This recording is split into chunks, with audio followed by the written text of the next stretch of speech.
Hostel की भूतिया कहानी। ये कहानी उत्तर भारत के एक पुराने हॉस्टल की है।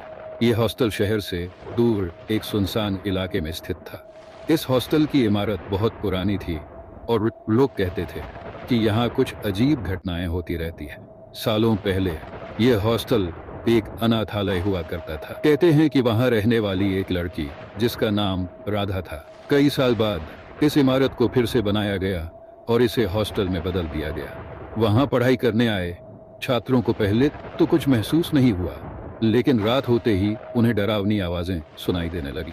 कभी किसी को किसी के रोने की आवाज आती तो कभी किसी को लगता कि कोई उनके बिस्तर के पास खड़ा है। रवि, जो उस हॉस्टल में नया छात्र था, भूत प्रेत की बातों पर विश्वास नहीं करता था। एक रात उसने ठान लिया कि वह इस डर की जड़ का पता लगाएगा।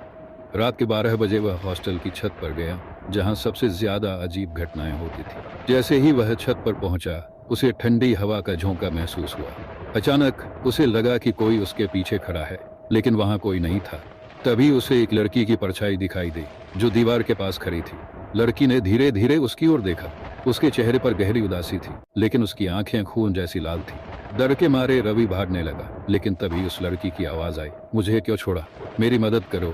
रवि ने हिम्मत जुटाई और उससे पूछा, तुम कौन हो? लड़की ने कहा, मैं राधा हूँ, मुझे इस जगह ने कैद कर रखा है। रवि ने अगली सुबह हॉस्टल के वार्डन से इस बारे में बात की। वार्डन ने मान लिया कि इस जगह की एक पुरानी कहानी है। उन्होंने एक पुजारी को बुलाया जिसने हॉस्टल में पूजा करवाई। उस पूजा के बाद से अजीब घटनाएं बंद हो गई, लेकिन जो छात्र वहां रहते थे वे अब भी कहते हैं कि कभी कभी रात को एक लड़की की परछाई दिखती है जो बस खिड़की के पास खड़ी रहती है। कहानी यहीं खत्म होती है, लेकिन इस हॉस्टल के किस्से आज भी लोगों को सिहरने पर मजबूर कर देते हैं।